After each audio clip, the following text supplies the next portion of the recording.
And then we have the pleasure of having...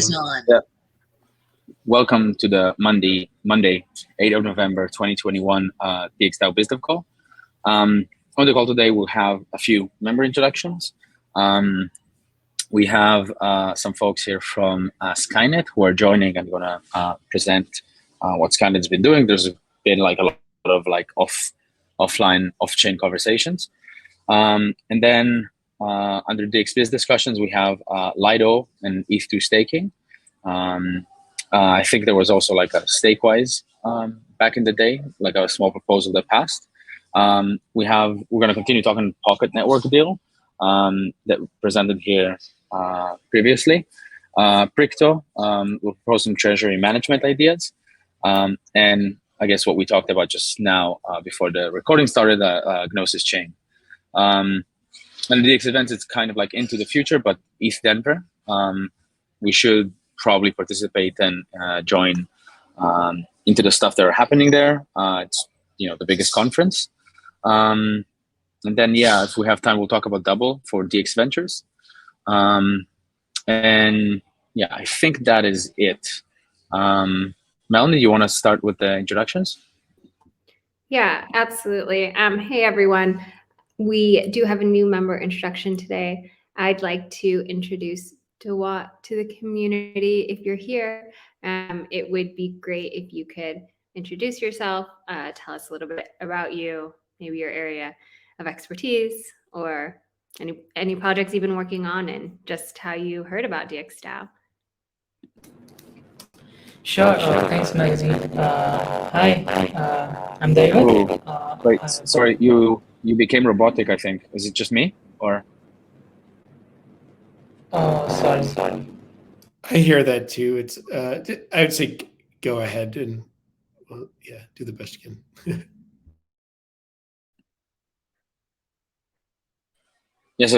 Go ahead, sorry. Is it working now?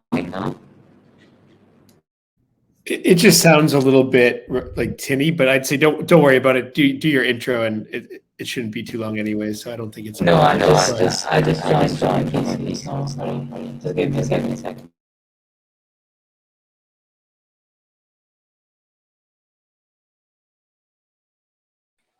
Yeah. Do we have anyone else in the meanwhile? And then maybe once Daos fixes his microphone. Yeah, no, we don't have anybody else. So I guess we can just wait a moment. Yeah, sure. Maybe we could do the intros from the Skynet team while we're waiting. Is it better now? Oh, here we go. Yeah, that sounds better. Oh, yeah, much better. Okay. Go for it. Finally. Okay. Hi, everyone. Thanks for bearing with me. Microphone problems. I'm David. I've been working with Moonshot. I've been working with developer DAO, and that's pretty much all the Web3 experience I have. I have done some contract work for some small startups, but that's really it. I do work on both ends of the stack. I know Solidity and React, so that's the areas I can help with. And I heard about DXDAO from Venki. He was kind enough to DM me and tell me about it, introduce me to him. So thank you, Venki, and thank you, Melanie, for helping me on board. And it's really nice to meet all of you. Welcome to DXDAO. And I think, you can further chat with Melanie and probably with John about, participating and seeing where you can contribute. Welcome. So I think up next we have the Skynet Labs presenting. I see Daniel here, and anyone else from your team? Monsi's here too. Oh, nice. So, welcome. And I think you got about 20, 25 minutes to present, and the stage is yours. All right. I guess I'll just quickly introduce myself and then hand it over to Daniel. He's going to do the bulk of the presentation today. But hey, everyone, thank you for having us. I think I've been on this call once before, Back then, I mostly spoke about Komorebi, but yeah, back here now to speak about Skynet Labs. So my name is Mansi Bora, and I've been working in the space for a few years now, most recently at Skynet Labs, where we are building the decentralized storage and just infrastructure for Web3, and excited to see what we can do with DXDAO. So thank you again for having us, and I will hand it off to Daniel. Cool. Hello, I am super excited to be here, y'all. I am Daniel. I'm the developer evangelist at Skynet Labs. Have met Sky and some other folks on the team at different events, and I don't know. I'm really into the ethos of DXDAO, and I feel like y'all do decentralization right, and because of that, you make a really good kind of bellwether to make sure that we're providing the right decentralized tools for a properly decentralized organization. So yeah, I'm going to talk a little bit about Skynet today, give a little bit of a background, talk about our latest kind of product called Home Screen, and hopefully leave like a lot of time for questions, because I feel like that's when some of the most interesting stuff comes out. I had planned to do kind of a live demo, thinking that I was maybe talking to folks that had a little bit better of an idea what Skynet is, but I'm going to go ahead and just share my screen and bring some folks up to speed if you are not familiar. I know it's mostly an audio only call. Is that cool if I do screen sharing, or do I need to avoid that? Oh no, it's perfectly fine, Daniel. Please do share your screen. It's a great idea to give us. Yeah, just don't have any private keys. Okay. That sounds great. Yeah, I've definitely accidentally done a demo where I had my children's social security number on the screen. So I've done worse, but here we go. So yeah, this is a talk that I did for the latest kind of ETH Global Unicode hackathon, and talking about DeFi needing decentralized front ends. And kind of the general idea is that, in Ethereum, in the DeFi space, we have a lot of great protocols. But what happens if you run into a situation where, the front end gets hacked, or the developers go rogue, or the project decides they want to introduce a feature you don't like, paywalls, ads, whatever else. You're not going to actually have access to that backend protocol unless you have a decentralized front end as well. DXDAO does a great job, I think, of making sure you're using ETH domains, IPFS releases, and other things. But I'm going to kind of say maybe you should consider using Skynet instead. So we are a decentralized storage protocol built for the web, built to be really accessible for end users without having to worry about things like specialized software, cryptocurrencies, private keys, things like that. So I will show a little bit what it looks like, but as a background, Skynet is built on the Saya blockchain network. So Saya is a fully decentralized blockchain network that was founded in, I think, 2014, and it has been around a long time.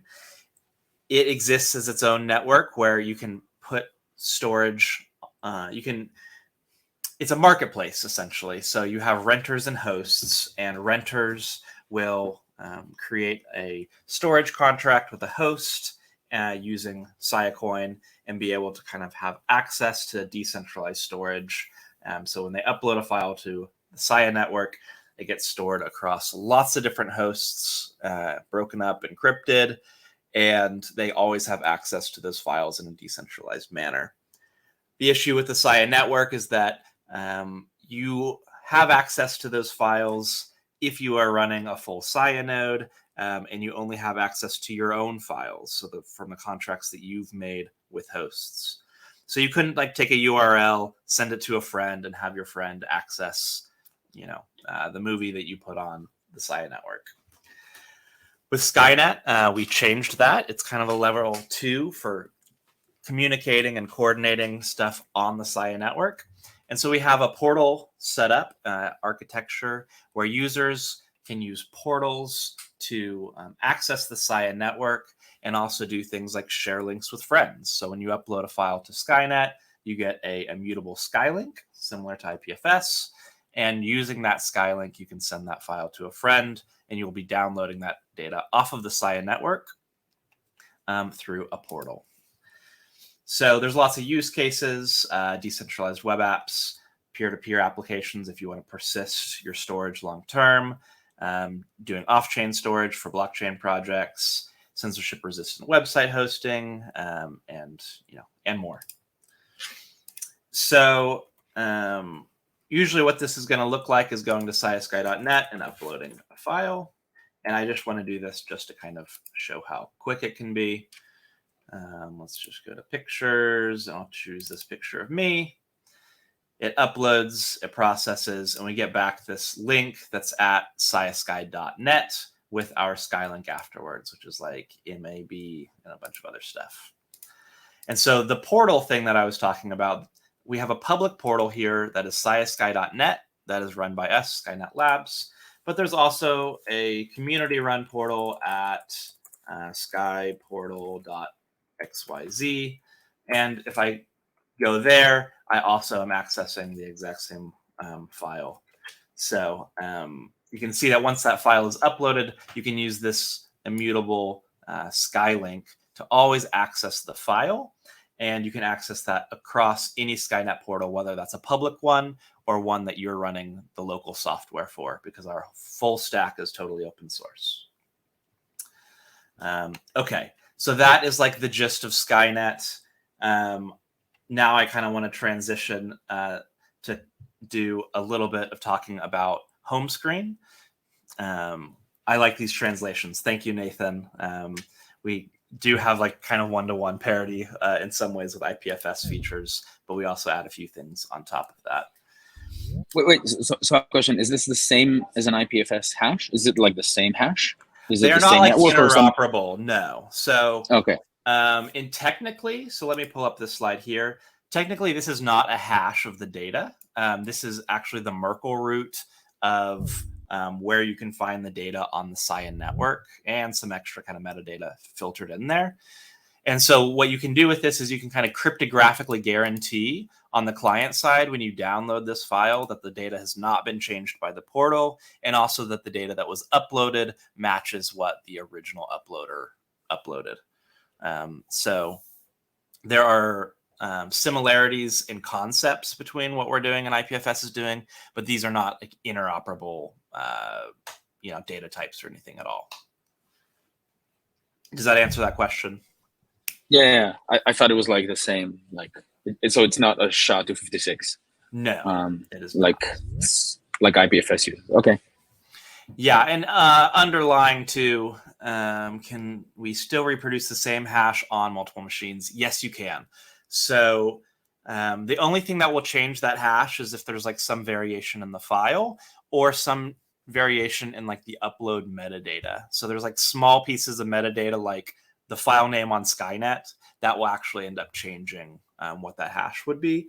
But for the most part, yeah, if you have the same upload method of the same file, you're always going to have that same exact Skylink. Okay, so isn't the data stored data content addressed? Yes, so it is just like IPFS. It's content addressed, where that is an immutable identifier for the piece of data that you are downloading. I hope that answers your question, Lazafas. Okay, cool. Okay, so that is like as fast as I could, high level Skynet. I hope that kind of makes sense because a lot of that is kind of paralleled with IPFS. So now I want to kind of get into talking about a certain kind of use case that we approached and started looking at and decided like we want to solve this thing. And of course, I'll jump to the wrong slide here. Let me get to the right slide. Present or view. All right. So if you upload a folder onto Skynet and it has an index.html file, it is considered a website similar to IPFS. And so you can use this for hosting a website, right? You can have a whole complex web app here that is just living on Skynet, served from a Skynet portal. All right, but that web app is, the code of that web app is immutable. And so we come across this problem with all decentralized storage protocols at the moment, that we might have a user that likes to access this daily builds website, but on Tuesday's build, it has a Skylink, and on Wednesday's build, that Skylink is going to change. And so how does the user figure out what is Wednesday's Skylink, right? We're not going to republish a URL to our website every single time we need to change the CSS or something. It's absurd. And so we come up with tools to work around this. Here in this kind of diagram, we are using something called a resolver Skylink. What this is that we have a Skylink that then points to another Skylink. And these are a special type of Skylink where you can change where the pointer points to. If we're keeping our IPFS kind of language and mental model, we could think of this as just like IPNS, but with some small adjustments. But for the most part, we're looking at a situation where on Tuesday, our user can go to this Skylink and it works just great. And when our developers use a GitHub action to deploy their website, it will automatically update that resolver Skylink to the latest build. And our user doesn't have to know about the fact that the underlying Skylink has changed if they don't want to. They can just continue using the link that they like. This is cool. In actuality, this still kind of sucks because no one wants to be using Skylinks to access things. They want human readable names, right?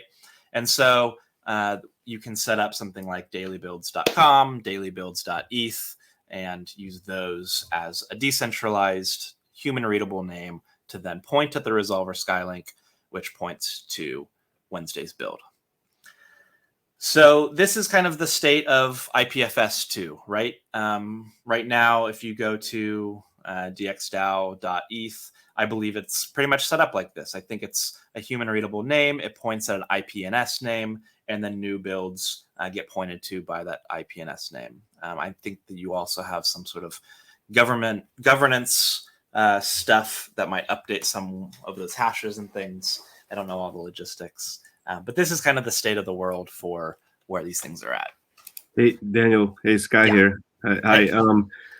And someone correct me, maybe John or Federico, if I'm wrong, but our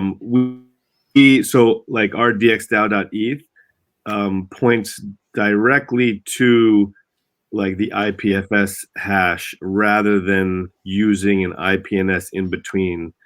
Because if you have the IPNS in between, you still have to, or the resolver Skylink in between, some proposal of the DAO still would have to update that. So you either update the thing that's in between, the resolver Skylink, or you just update the .eth to point to the then current IPFS hash. Because like you said, from a user perspective, we just always want people to go to dxdao.eth. And it's the DAO's job to make sure that that is pointing to the latest deployment of the front end. Nice. That makes a lot of sense. And so that would mean that, you're doing an on-chain update every single time you do a new build. So which is the important that's the safety part. People could go find the old IPFS hashes, but we only want people to go to dxdao.eth because that then we are telling them the latest IPFS, basically. Okay. And that makes sense. I think different teams and different projects perceive different kind of threat models here. And so maybe they want to be able to, at the ENS level, sign off for a developer team to do their thing with the resolver Skylink or the IPNS name. But for something that's more like core website, brand identity, making sure nothing gets in the way,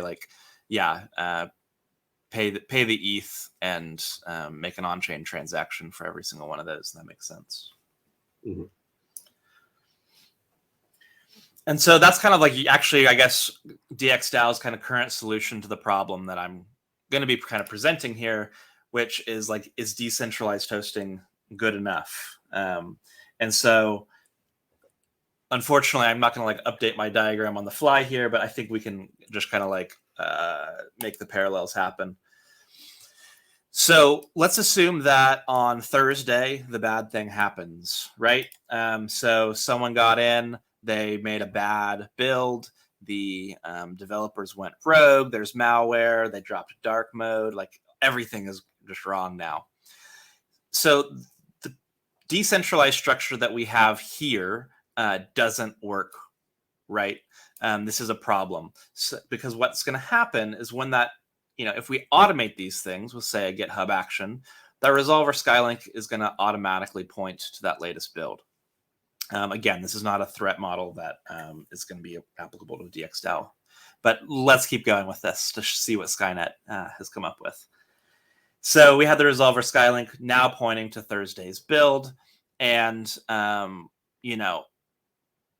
our user doesn't really have a workaround for this. They're still accessing the website through the ENS name. They're not even really aware of the resolver Skylink, but even if they were, it would be pointing to Thursday's build. They have no history of what Tuesday's build was or what Wednesday's build was. They kind of like are cut off from access to these things. And so what we're interested in at Skynet is looking at how to not only decentralize front ends, but also have the kind of upgrading timeline here be something that is voluntary and where version history is still accessible. And so the user at any point can essentially soft fork from your front end updates. They can say, I still want to interact with the protocol, but I want to interact with the protocol in the way that I interacted last week, not with the way that you have decided that I'm going to interact this week. So here's my shell. All right, so home screen is our kind of solution for this and making this really accessible and easy to use for users. We are not doing a hackathon, so let me just pull up home screen here.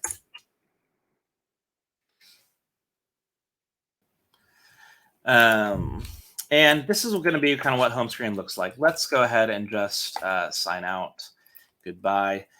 So what you do is you land on this home screen homepage, and you authenticate with MySky. MySky is Skynet's kind of native, decentralized login infrastructure. So you actually have a seed phrase here, but you can sign up as well and save your seed phrase to log in. This is fully in the browser. That seed phrase is not communicated to any central authority. It basically does, curve signature signing so that you can access and write to your kind of personalized, decentralized cloud. But let's take a look at what this looks like for now. We get started with a few apps here, but let's say we wanted to add a new app. And so let's say we knew about a DX swap app that supported home screen. Well, I could scroll down, click the add to home screen button, and it will open up home screen and load the application. And apparently I broke the latest build, which is super cool. All right, this is going to be not as exciting, but let me use the Uniswap one because I know it is currently working. The DXDAO one was working last week, and I had to delete it in a live demo because an awkward moment. But here we go. We're on Uniswap. We can add this thing to home screen. And now it's saying, do you want to save this thing to your home screen? And what happens is when I click add to home screen, it pins the Skylink, which means that with the portal that I'm using, it might be sky.net, it might be another one, it will create an additional copy of all the front end assets that are involved in this website deployment. And then it's also going to save the kind of metadata copy of all that stuff into my home screen mutable data that is also stored on Skynet. So, all the information here is stored on Skynet, and it's also created a personalized copy of me for this Uniswap build where I know that I can always access it. So I click here, and I have the Skylink deployment of this Uniswap app. One kind of cool thing that we can then do that goes beyond this is then we can check for updates. So this Rift app, I have an old version, so I can check for updates. I can update it now that it sees that now the Resolver Skylink is pointing at a new build, a newer build than the one that I have saved. And so then it went and pinned the latest version of the Rift app. And if I go and click View Details, I now have a full versioned history of my original version or the latest version, and then I can save which one is kind of my preferred home screen build. And I'm always free to be able to jump around on that. So that's kind of like the basic gist of working with home screen. I do just want to point out, I don't want to like, I don't know, kill the excitement or anything here. I want to point out that this is our version that we have released for kind of developers in this way. Like that is who we're focused on targeting right now. And we're actively building out kind of the UX and additional features for things like app discoverability. So right now you're going to have to know the Skylink or the HNS domain or ENS domain to add something here. Or, you know, we've set up an awesome home screen repo to show a bunch of apps that are already kind of supporting home screen or unofficial builds that we have built. So, you know, here's Swapper. But as we move forward, we're really interested in making this more and more user-friendly, where discoverability inside the app is a really big deal. And so someone could just start typing in Swapper, and we've got, you know, a build we're working on right now that kind of shows all the, you know, different apps that people have deployed on home screen for these purposes. So you can interact with these different apps with MetaMask?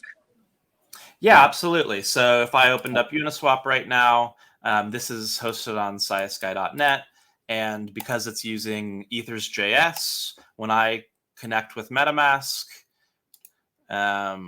it's just like it was hosted anywhere else. IPFS, Uniswap, app.uniswap.org, it doesn't really matter.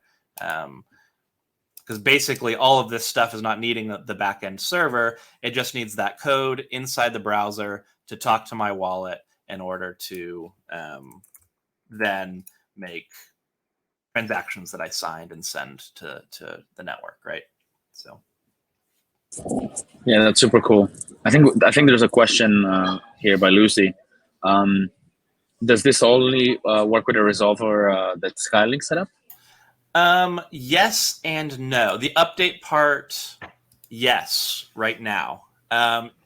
Here's the thing. We've also, you know, we're doing the biz dev part of this. We're having projects come back to us and kind of like say like, this is cool, but this is what we need for our needs. I think the best way of doing this right now is the Resolver Skylink setup.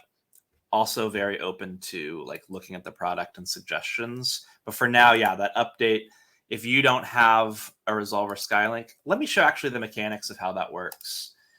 Because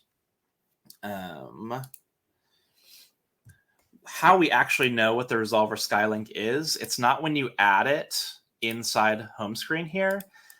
There's actually kind of a few things that you change in your code base, very small, but it's not even in the source. It's in your manifest file. So if you're unfamiliar, a manifest file is usually kind of what like gets used to just tell some metadata about your app, usually used by mobile devices if you like save it to your home screen on a mobile device.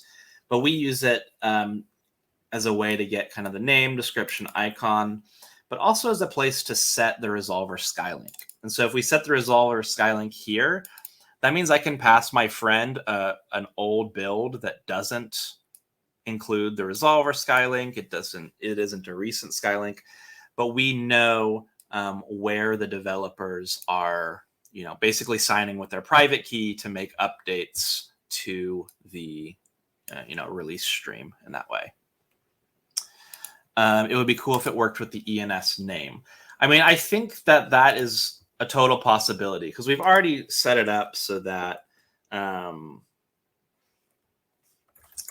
so like live demo, we'll see if this actually works. But in theory, I should be able to type in skynetlabs.eth and it will find, I haven't set this up for home screen, but it is a website on Skynet, and it finds our SkynetLabs.eth thing.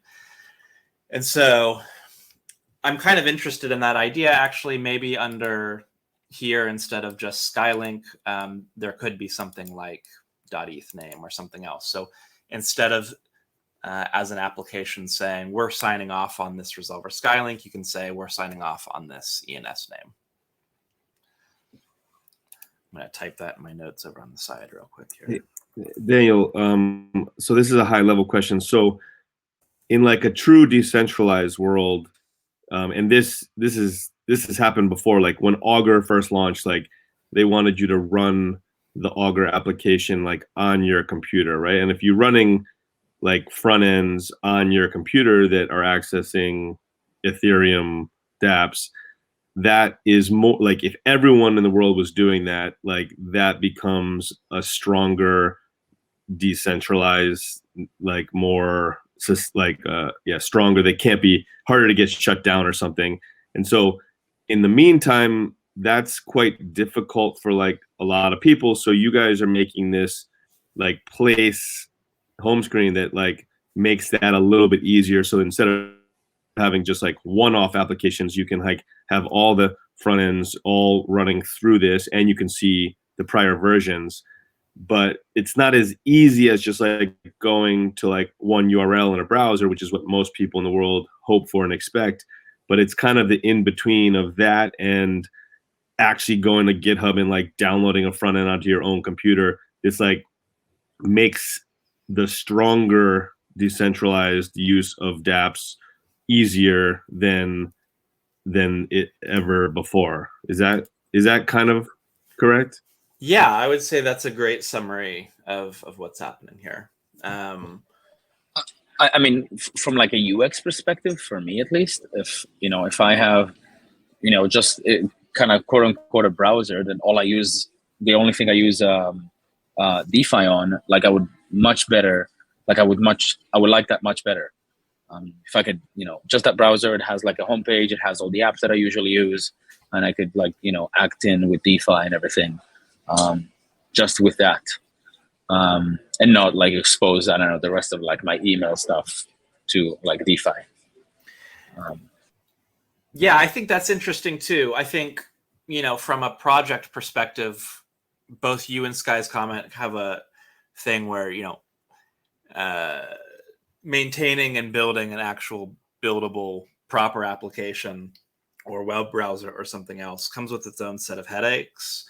And one thing that we've been like, one of the reasons that we really want to push web first here and not some sort of dedicated application is because, Google and Mozilla and these folks have poured a ton of energy into actually making web browsers pretty safe, sandboxed environments, where, I don't think anyone in the crypto space at this point, except maybe some hardware wallets or something, are going to have quite the resources to really focus on things like, if you're running an independent application on your computer, that memory isn't going to get modified by some, malicious party or anything else.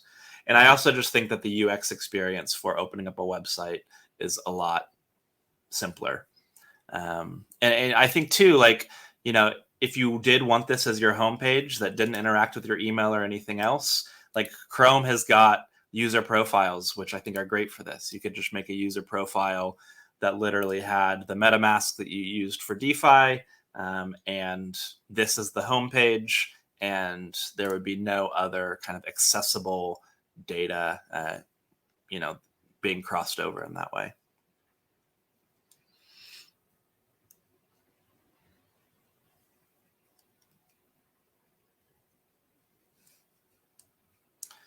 How can an ENS domain work with Skynet's portals? Like, what content record in which format has to be stored on chain, and what portal does resolve the E and ETH domain like .link, .nemo normally does? Okay, so yeah, let's look at that. If I go to ens.domains and I launch the app, actually, let me do one better. just to be nerdy about it, I'm going to go to awesome home screen.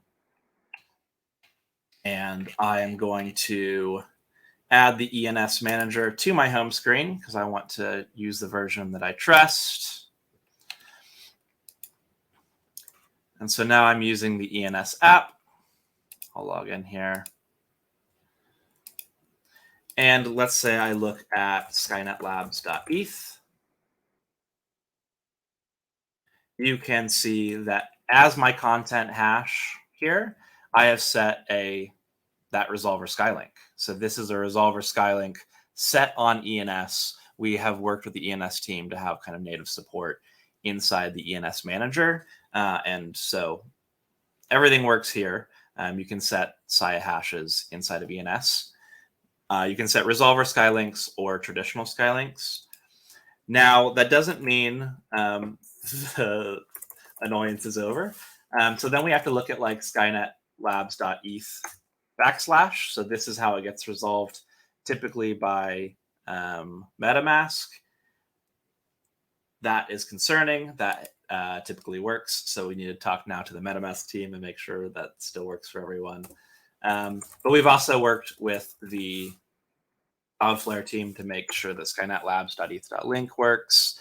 And I started a conversation last week with eth.limo to make sure that their resolver understands the best way for the resolver to be working with Skynet, because we want to make sure that, you know, the best way that we can do it, we do it. And so whether that's the kind of like slightly centralized way of Cloudflare or the, you know, Limo's ambitions for being more decentralized, like we're trying to make it really be the best option for hosting these things.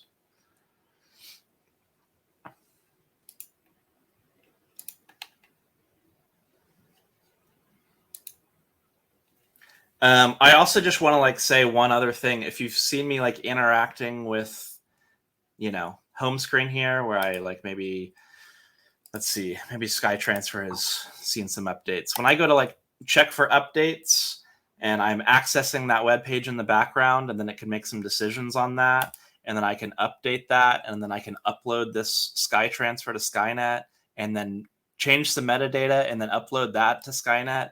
Like, if you've used IPFS a lot, especially their mutable data layers, I think you will probably be surprised at how fast Skynet is, because we don't have to do these like DHT things where we go and search the entire network for any one person that might hold these things.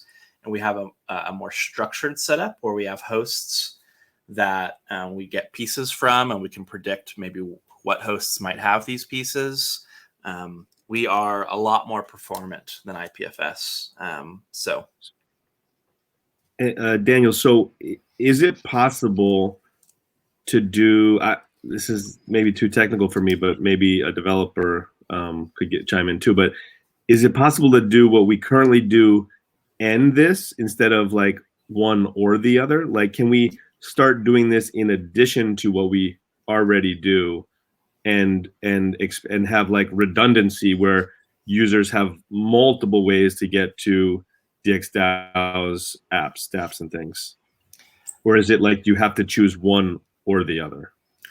No, not at all. I think that's a great question. So for example, on Swapper, right now, what you could do is, I mean, there's one kind of like thing that I'm actually not sure how you currently do, which is how you actually do the voting process for updating the kind of ENS name. So like right now, eth.swapper.link, you know, loads from IPFS. It could continue to load from IPFS. You would just deploy to both IPFS and Skynet. It would probably be easier to still deploy to Skynet. You could point .eth at the immutable hash, not the resolver Skylink, and still update it in the way that you update it now. And then you could still decide on a resolver Skylink and have home screen users be able to update that way. And, you know, we'll also be looking into if this is a need for y'all. Was it Luzafos? Using the ENS name as that kind of resolver Skylink. And so that way you wouldn't even have to commit to a resolver Skylink. The nice thing about resolver Skylinks is that, that isn't on chain, but we don't have tooling right now to make that a multi-sig or a threshold sig or something where you can do that voting process. We're interested in it. Would love to talk to y'all, especially with maybe your governance folks. But yeah. So the way am I correct that like an ENS domain name, or sorry, not domain name, an ENS name could not point to an IPFS and a Skynet link? Like you could theoretically, if the system handled it, you could say point to this unless this couldn't be found, then point to this. So it's like a redundancy. But like in ENS, you have to either say point to this or point to this. You can't point to two things, right? That's true, which is funny because DNS allows that. And I think we could, I don't know if we've actually worked up this use case, but we could work up the use case where a DNS domain used both. But I don't think ENS allows that for a content hash. Right. So that's the critical part for DXDAO because we're on the Ethereum blockchain, right? Setting the content hash on ENS is the way the DAO controls the deployments and the websites. So if ENS only supports one content hash, and that has to be either a Skynet hash or like a IPFS, then I think we'd have to choose, right? There's no way to have both. Yeah, there would be no way to have both for your ENS domain. That being said, you could come up with a build pipeline where when you create your, let's say you push some new changes, the first thing you do is you build a build that gets uploaded to Skynet. It gives you an immutable Skylink. And then you could put that Skylink in your IPFS build that you link to from ENS so that home screen users are always able to have a link at the bottom where they say add to home screen. And it would still follow the update path and the update string there of releases. But, you wouldn't have to feel like you committed to the Skylink version on the ENS name too quickly. Yeah, I don't think there would necessarily be a problem with switching from IPF. I don't think we're necessarily married to IPFS in a big way, but I guess one issue might be MetaMask. When you type in a .eth domain, I think it redirects you to the IPFS. And we have that has sort of been because the .link service is kind of unreliable. Often we're telling DXDAO users and Swapper Omen users to go to just the .eth domain with MetaMask connected, and then it will redirect you to. Now I don't know if that is it redirecting based on the content hash, so then maybe that case it would. Yes, I'm curious to see if this works. Yeah, so in theory, this thing I'm typing in right here is supposed to work. I don't know why.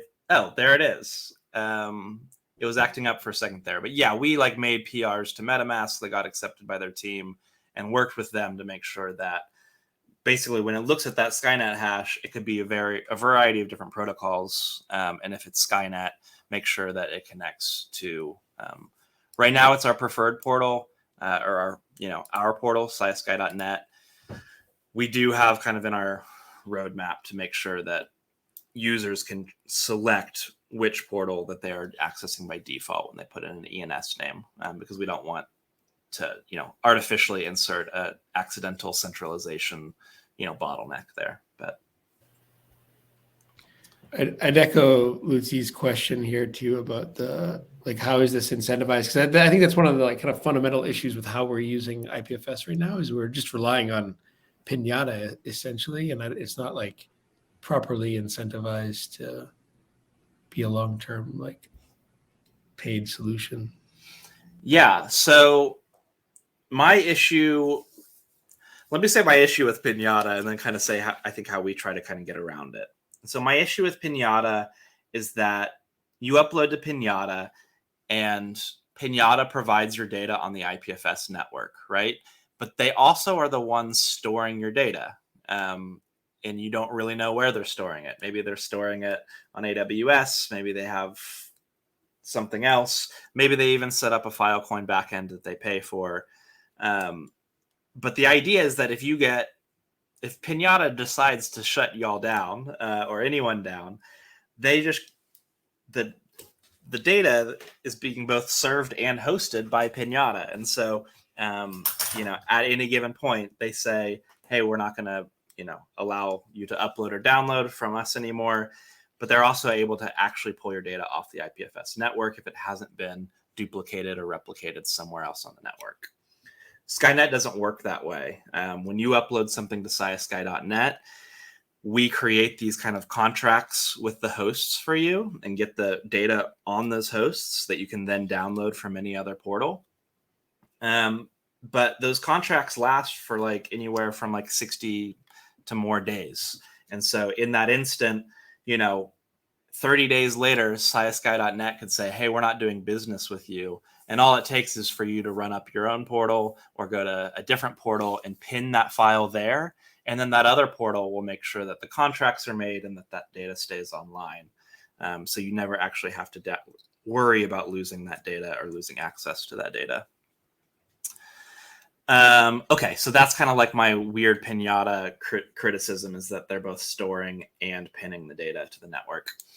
How does sci-sky get around that? Well, we kind of work on a freemium model. And so what our kind of thing is that we say is that we only guarantee to keep paying for your data on the Sci network for 90 days if you use our portal, sci-sky.net, in an anonymous capacity. We also have this whole account setup, which I'm already logged in, but I can go to my account. And if you create an account, we will hold on to up to 100 gigabytes forever. And you can then pay in fiat if you want to have more than 100 gigabytes. Or if you want some other perks, like I want to upload files that are larger than 100 gigabytes, those are pretty demanding things. And so we start trying to ask for fiat at that point. You can run your own portal. It's a fully open source stack to get around this, but then you're going to be paying for that storage using Siacoin. And I think that's most of the kind of economic model of it. We encourage community members to create portals. The portal stack also has all the account stuff and all the payment stuff. So if you wanted to build a business out of running a portal that didn't accept fiat, but accepted, XDAI, you could do that. And I want to say that those are all the major bits. There's one other thing. Oh, right now you have to have an email address to create an account. But we're working actually on getting that MySky set up here to where you can log into your account using your decentralized MySky identity, and that you can actually have multiple portal accounts with that MySky identity. So that way, when you log into home screen, maybe you download from our portal, but you pin using another portal that you actually I don't know, they give free pinning for home screen, or you've paid an XDAI or whatever else. So. Yeah, super cool. Do we have any more questions? I think, we've been writing them in the chat. Yeah, we're getting at the hour. I think we could probably ask more questions about how to pay, how a DAO on Ethereum could pay, but we can leave that for another time because it's getting late. Yeah. Yeah, so this is super interesting. And I think we do already have a Telegram group, right? We do have a Telegram group. So let's keep talking on there. Before I totally get cut off, I just want to say thanks for having me on and asking really good questions, because it helps us kind of refine what we're working on too. So, yeah, amazing. Yeah, well, thanks for the time. Yeah. And I think is Dave here on the call to talk about Lido ETH2 staking? I don't see him. So maybe we can move on to the next. Traveling today. Yeah, so we can move on to the next thing, maybe either Pocket or Bricto. I think you were talking to him, John, or Sky. Well, just to on Alon from Breakdown. yeah, so No. just on Lido staking, or yield generating strategies in general, I think it's something that DXDAO we've talked about for a while. We haven't taken much action on either putting stable coins to work into like DeFi or ETH. I think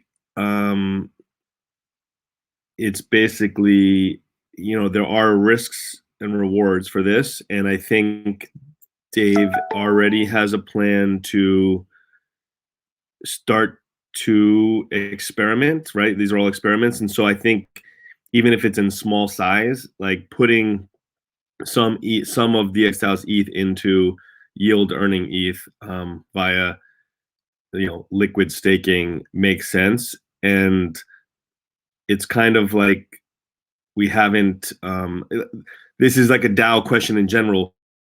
What needs to happen for like the DAO to say this is now important enough to do versus not do, right? Because we don't need, the DXDAO does not need to do this, right? But the more things we do like this, like diversify into RAI, like put some ETH into liquid staking, maybe start to learn how the community could run validators or staking validators or something. So we're I think the idea is to push some of these things forward as experiments, because if we don't do it, we kind of just sit around and don't learn from it, right? And Yep. There's another Yes, example. I'll maybe add that like a proposal passed earlier this year for like Stakewise to like start with like 1 ETH, but there's no good way to do this directly from the DAO, so this kind of went to the Treasury diversification. And I think I think Dave has been doing a great job, and then the next step would probably be like these two, like ETH2 staking, and then stable coins that are going to be generating yield. So like I agree that we could do this faster, or like we should do this faster, but I don't know. I guess Dave is at capacity and doing it bit by bit.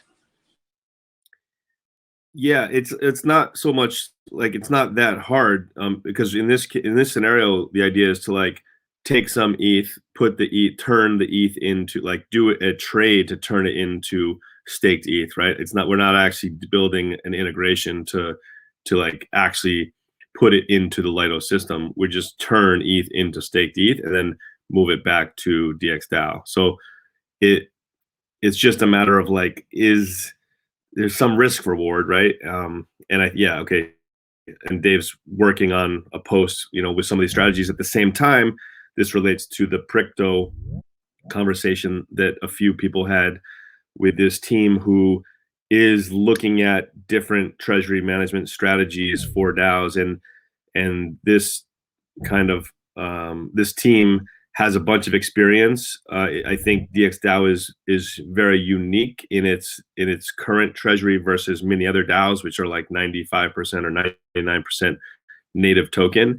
And so DXDAO already has a strategy, and so the Pricto guys we gave them all of the information about DXDAO. They were very interested in it, and they are coming up with some ideas, not a proposal of like this is exactly what DXDAO should do, but some additional ideas related to treasury management that they will propose to DXDAO itself, and it will spur conversation on maybe things that we weren't thinking about, or that we could add in addition to our current strategy. And so that, keep an eye out for that proposal coming. And even if it doesn't actually specifically action anything, it will at least be a third party's perspective on what DXDAO is doing with its treasury. And we hear from DXD holders and some rep holders over the last number of months that there's some strong opinions that DXDAO should be taking a more active or more aggressive approach with treasury management, like for example with ETH or something. But it will be good to hear what a third party perspective, like that professionally do this, to hear some of their ideas as well. Yeah, and John just posted an interesting tool to compare different DAO treasuries across the space.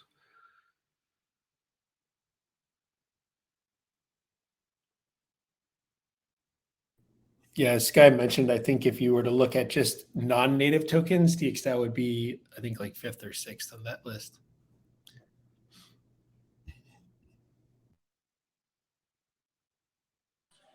Which is amazing. Yeah, the other part of it is, with the DXD buyback going on, one of the goals of that was to get DXD price to a position where it could make sense to do more interesting things with it, and that's use DXD as capital in our own products, right? Like Swapper, but then also potential ideas around token swaps or co-providing liquidity, and that could be something interesting with the Gnosis chain coming up and things like that. But those were kind of all off the board when DXD price was really, really low, and getting it to the point where it's closer to where people in the market think it should be. That opens up other opportunities to do interesting partnerships or token swaps or co-providing liquidity into different products and things. So that's kind of an important thing that we haven't been able to do at all because DXD price was just like really, really low. Yeah. So keep an eye out for things related to that as well, I guess.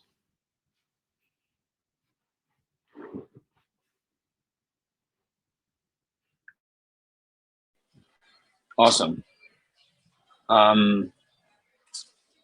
Yeah, so I guess I don't know, maybe Dave, maybe we can focus one of these calls with just treasury diversification. I know we did one previously, but maybe we can do one again, which is like focus just on treasury diversification. And I think like this closely relates to BizDev because some BizDev opportunities could be tied in with that.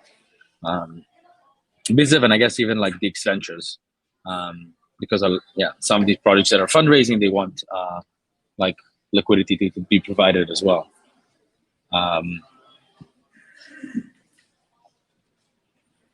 So yeah, I guess we have a few more topics. We talked like before the call about the Gnosis chain, and then I think everyone should be kind of like aligned to come to ETH Denver, which will be in the middle of February. And I'm probably not going to be able to make it, but sadly, but it's one of the best conferences out there, hackathons, whatever. Yeah, and one more thing on ETH Denver. It's from February 11th to February 20th. Sky and I are going to be speaking with SporkDAO this week, who is organizing ETH Denver, and we're going to talk to them about potential opportunities for sponsorships, maybe hosting an event or just any type of volunteering. So we'll have more information on that coming up soon. Yeah, so I know, by the way, that Hats are probably going to be hosting an event, so it might be worth, I don't know, doing something with them. So yeah. That's a good idea.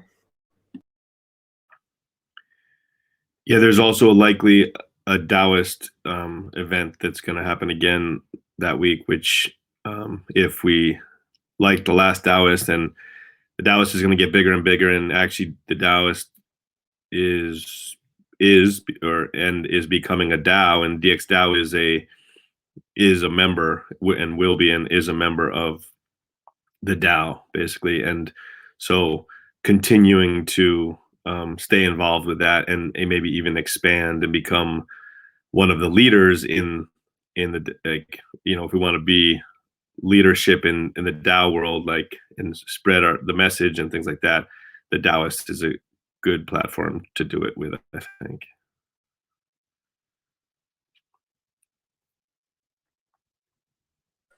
Yeah, agreed.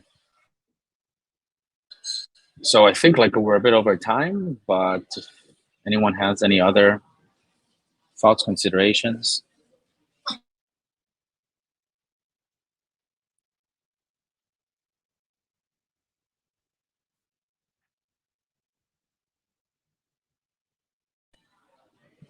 Yeah, so I guess we can stop the recording. I don't know. Oh, we can maybe chat about. So Sky and I work